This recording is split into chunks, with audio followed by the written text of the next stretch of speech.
स्वागत है आपका अपने चैनल एकलव्य स्टडी पॉइंट पे और मेरा नाम है सचिन। और आज की इस वीडियो में हम पढ़ने वाले हैं क्लास 12th की ज्योग्राफी और आपकी फर्स्ट बुक में से जो फोर्थ चैप्टर है मानव विकास, इसके मोस्ट इंपोर्टेंट एमसीक्यू आज हम देखने वाले हैं।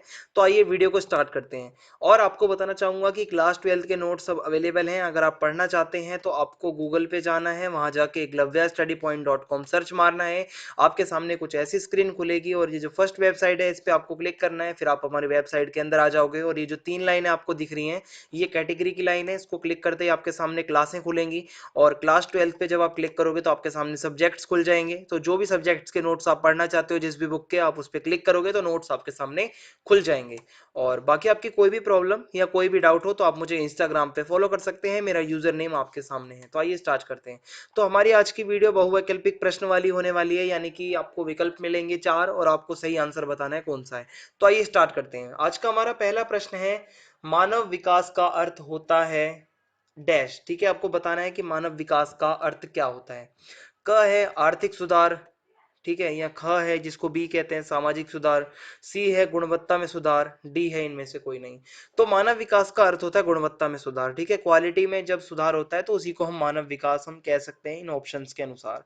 सेकंड क्वेश्चन है, निम्न में से कौन सा मानव विकास का स्तंभ नहीं है। ठीक है, निम्न में से कौन सा मानव विकास का स्तंभ नहीं है। ए है समता, बी है सतत पोषणीयता, सी है उत्पादकता, डी है व्यापारीकरण। तो ये जो व्यापारीकरण है ये मानव विकास का स्तंभ नहीं है, तो डी करेक्ट ऑप्शन हो जाएगा। तीसरा प्रश्न है, अपने विकल्पों को चुनने की शक्ति का विचार करना डैश कहलाता है। ठीक है, अपने विकल्पों को चुनने की शक्ति का जो विचार होता है वो क्या कहलाता है। ए है आत्मविश्वास, बी है उत्पादकता, सी है सशक्तिकरण और डी है संसाधनों तक पहुंच।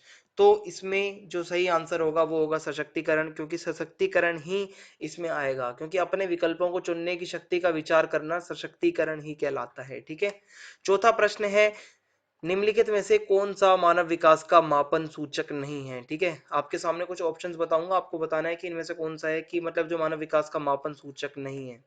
ए है शिक्षा, बी है संसाधनों तक पहुंच, सी है उत्पादकता, डी है नागरिक अधिकार।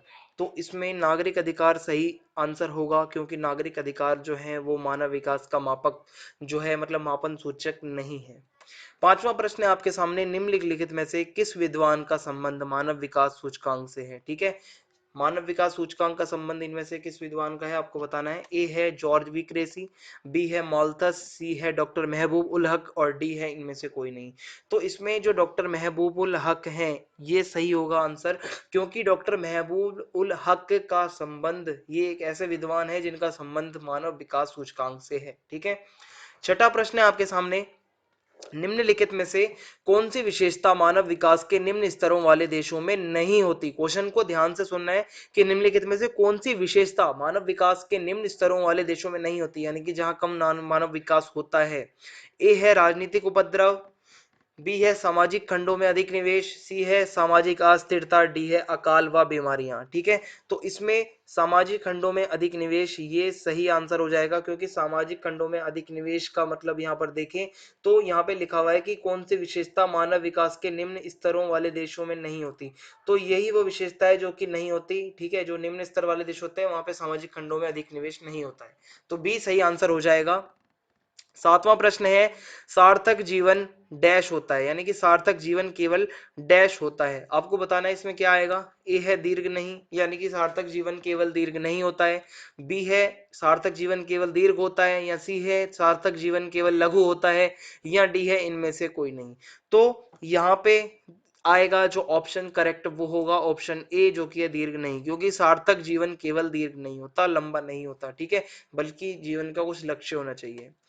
आठवां प्रश्न है, निम्नलिखित में से कौन सा कथन वृद्धि के संदर्भ में सत्य है। आपके सामने कुछ कथन में आपके सामने पढ़ूंगा, आपको बताना है वृद्धि के संदर्भ में कौन सा कथन सत्य है।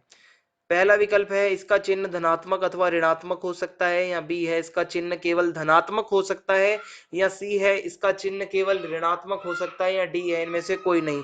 तो इसमें जो आठवां प्रश्न है इसका सही आंसर जो होगा वो होगा कि इसका चिन्ह जो है वो धनात्मक अथवा ऋणात्मक दोनों हो सकते हैं। ठीक है, तो ए इज द करेक्ट आंसर। नौवां प्रश्न है आपके सामने, निम्नलिखित में से मूल्य सापेक्ष क्या है। आपके सामने चार ऑप्शन दूंगा, आपको बताना है कि मूल्य सापेक्ष इनमें से क्या है। ए है विकास, क्या विकास मूल्य सापेक्ष है या वृद्धि मूल्य सापेक्ष है या ए तथा बी ये दोनों ही मूल्य सापेक्ष। 10वां प्रश्न है निम्नलिखित में से कौन सा मानव विकास का केंद्र बिंदु नहीं है। ठीक है, आपके सामने ही मैं कुछ ऑप्शंस बताऊंगा, आपको बताना है कि मानव विकास का इनमें से वो कौन सा ऑप्शन है जो कि केंद्र बिंदु नहीं है।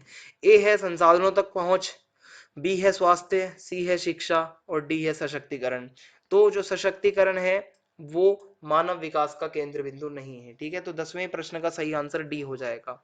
11वें प्रश्न का अगर हम क्वेश्चन देखें तो वो है कि निम्नलिखित में से कौन सा उपागम मानव विकास के सबसे पुराने उपागमों में से एक है। ठीक है, तो ए है कल्याण उपागम, बी है क्षमता उपागम, सी है आय उपागम और डी है इनमें से कोई नहीं। तो सबसे पुराने की अगर हम बात करें तो वो है आय उपागम, तो सी ऑप्शन सही हो जाएगा क्योंकि ये सबसे पुराने मानव विकास के उपागमों में से एक है।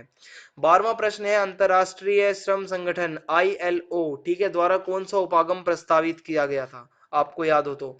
ए है आय उपागम, बी है कल्याण उपागम, सी है आधारभूत आवश्यकता उपागम और डी है उपागम इनमें से कोई नहीं, यानी कि इनमें से कोई भी उपागम नहीं। ठीक है, तो इसमें 12वें प्रश्न में सही आंसर होगा आधारभूत आवश्यकता उपागम। ठीक है, यही वो उपागम है जिसको अंतरराष्ट्रीय श्रम संगठन ने प्रस्तावित किया था। 13वां प्रश्न है अब आपके सामने मानव विकास के एक उपागम क्षमता उपागम का संबंध किस विद्वान से है। यानी कि आपने जब मानव विकास के उपागम पढ़े होंगे उसमें से एक उपागम था जिसका नाम था क्षमता उपागम, तो उसका संबंध किस विद्वान से है। ए है डॉक्टर महबूबुल हक से या बी है रेडजेल से या सी है प्रोफेसर अमर्त्य सेन से या डी इनमें से कोई नहीं।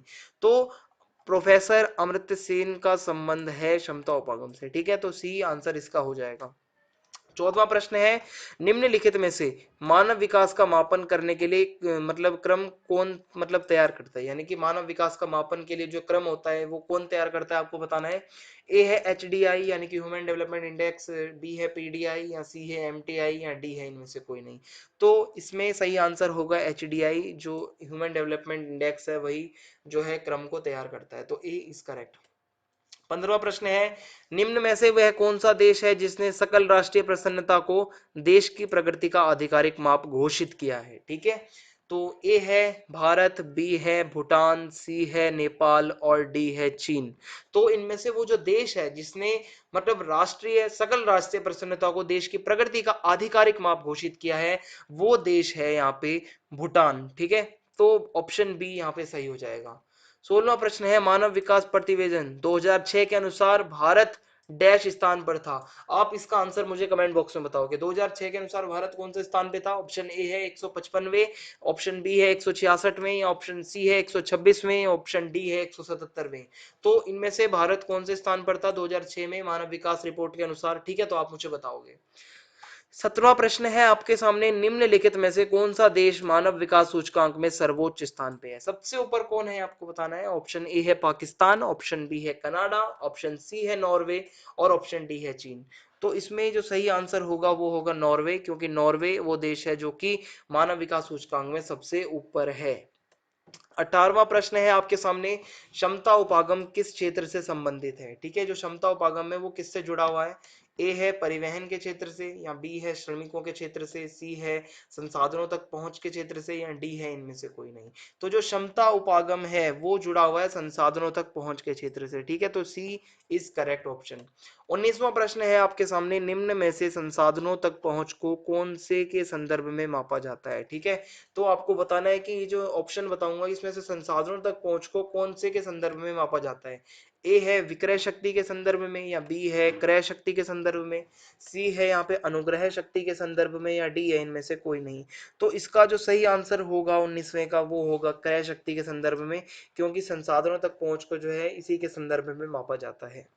20वां प्रश्न है आपके सामने मानव विकास के निम्न स्तर वाले देश डैश से गुजर रहे हैं। अब जहां पे मानव विकास कम होता है, ठीक है, लो लेवल का होता है, वहां के देश किस चीज से गुजर रहे होते हैं।